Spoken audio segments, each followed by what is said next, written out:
Bonjour à tous, j'espère que vous allez bien. Donc, je vous fais ces petites vidéos live en direct pour vous parler de comment attirer vos premiers clients. Donc, ces vidéos s'adressent surtout aux entrepreneurs qui débutent. Mais pas que, parce que les entrepreneurs qui ont son activité depuis quelques temps peuvent aussi trouver des informations intéressantes à pouvoir appliquer à leur entreprise. Donc, sans plus tarder, nous allons commencer avec la première méthode que vous pouvez absolument appliquer à votre entreprise pour vous attirer plus de clients, que c'est la prospection. Je sais que beaucoup d'entrepreneurs détestent la prospection, c'est-à-dire aller contacter les clients directement sans attendre que les clients viennent vous voir. Mais c'est normal quand on débutons, nous ne sommes pas connus, nous n'avons pas assez de visibilité, donc c'est normal que c'est à nous de pouvoir contacter les possibles clients. Mais aujourd'hui, je vais un peu changer cette modalité de prospection, c'est-à-dire que je ne vous propose pas d'aller contacter un client en lui disant « j'ai un service qui peut faire à ton cas, qui peut t'aider dans ta vie », mais plutôt faire ce que j'appelle un sondage. Tout simplement, contacter une personne que vous savez qui peut être un client potentiel et lui proposer de lui poser quelques questions autour de vos services, de sa problématique, de ses besoins, pour vérifier quelle typologie de services et des produits éventuellement vous pouvez lui proposer afin de trouver une solution à son besoin. Vous verrez qu'à fur et à mesure de faire ça, en fait, vous allez trouver des personnes qui finalement se disent effectivement cette personne a la solution dont j'ai besoin. Elle peut m'apporter une solution à mes besoins. Et finalement, cette personne peut devenir un client potentiel. Et ce que vous avez fait, c'est pas d'aller les voir en disant achète mon produit, je pense qu'il peut être les produits pour toi. Tout simplement, vous lui avez proposé de lui poser quelques questions, de faire un sondage, mais ça peut s'avérer que cette personne va vous engager pour la solution que vous pouvez lui apporter. Si vous voulez, vous pouvez faire ça aussi dans une plus grande échelle, c'est-à-dire que vous pouvez faire un véritable sondage, ce qu'on appelle en marketing en étude des marchés finalement, c'est-à-dire que vous allez faire votre sondage en internet et les partager dans des groupes Facebook, sur Facebook en général, sur votre page, en demandant aux gens de pouvoir répondre à votre sondage.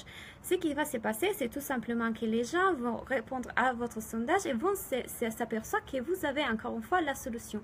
Vous pouvez aussi les proposer aux personnes de faire cet sondage en échange d'une prestation derrière. C'est-à-dire qu'après avoir fait les sondages, vous proposez par exemple, les donner quelques axes d'amélioration. Vous pouvez proposer de faire un appel gratuit pour donner quelques conseils.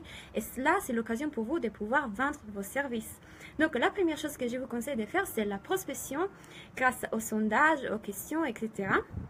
En deuxième position, pour les choses que vous pouvez appliquer à votre entreprise pour vous attirer plus de clients, tout simplement, c'est les tunnels de vente. Si vous ne connaissez pas les tunnels de vente, c'est comme les mots l'indiquent, c'est un tunnel que nous allons recréer pour amener les clients jusqu'à nous.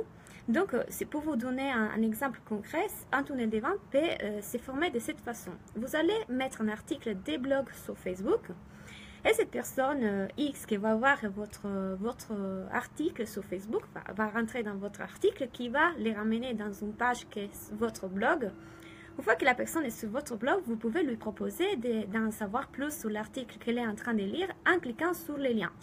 Dans ce lien-là, elle va être ramenée tout de suite à une autre page dans laquelle vous allez donner des conseils, une valeur ajoutée, mais aussi proposer votre service. C'est-à-dire, si tu es arrivé jusqu'à là, si tu es arrivé jusqu'à cette page, ça veut dire que tu es intéressé pour ces services-là. Tu as une problématique, tu as un besoin, et moi, j'ai une solution à te proposer. Vous voyez comme nous n'avons pas, comment dire, nous n'avons pas utilisé une façon de faire intrusive, nous ne sommes pas allés chercher la personne en disant « j'ai un produit pour toi, achète-le ». Tout simplement, nous avons proposé un article gratuit. Cet article gratuit l'a ramené jusqu'à notre service. Et c'est très intéressant de faire ça parce que même dans la vie réelle, si vous pensez, quand quelqu'un vient vous voir en disant « j'ai un produit pour toi, achète-le, c'est parfait », ce que vous avez tendance à faire, c'est plutôt de fuir, d'échapper à cette personne. Même dans un magasin, hein, pensez-le, quand vous rentrez dans un magasin, Tout simplement, s'il y a une vendeuse qui vient vous voir en disant comment est-ce que je peux vous aider, ce que vous avez tendance à faire, c'est de dire non, non, je suis très bien, pas besoin d'aide, et vous essayez de rejoindre la sortie au plus vite possible. Alors que si vous rentrez dans un magasin et il y a une vendeuse qui vous voit, par exemple, regarder, pardon, de meubles tout simplement, elle vient vous voir, vous dit vous êtes plutôt intéressé à un meuble pour votre terrasse, pour votre jardin, ou vous êtes plutôt intéressé à un meuble pour l'intérieur, pour votre chambre, etc. Vous voyez comme cette vendeuse, elle a été capable d'engager tout de suite une conversation, et donc vous êtes engagé et elle est capable de vous donner des conseils. Et si vous pensez à un moment, vous êtes beaucoup plus susceptible d'acheter quelque chose à quelqu'un qui vous a donné des bons conseils qu'à quelqu'un qui était là juste pour vous vendre un truc. Donc, ce que vous pouvez faire, c'est recréer ces tunnels de vente. Si vous me suivez, vous savez très bien que je conseille tout le temps d'apporter de la valeur, aux personnes qui rentrent en contact avec vous, de la valeur gratuite. Parce que c'est la meilleure façon pour après pouvoir, proposer vos services. Parce que si vous êtes en train d'apporter de la valeur avant, vous pouvez ramener encore plus quand la personne sera capable d'acheter vos produits. Voilà pour les petits conseils à appliquer à votre entreprise pour pouvoir attirer plus de clients. Ah, j'ai une dernière, j'ai oublié presque. C'est très important et c'est très intéressant. C'est quelque chose que j'ai fait au début et qui m'apportait des avantages, je l'ai vu. C'est les partenariats.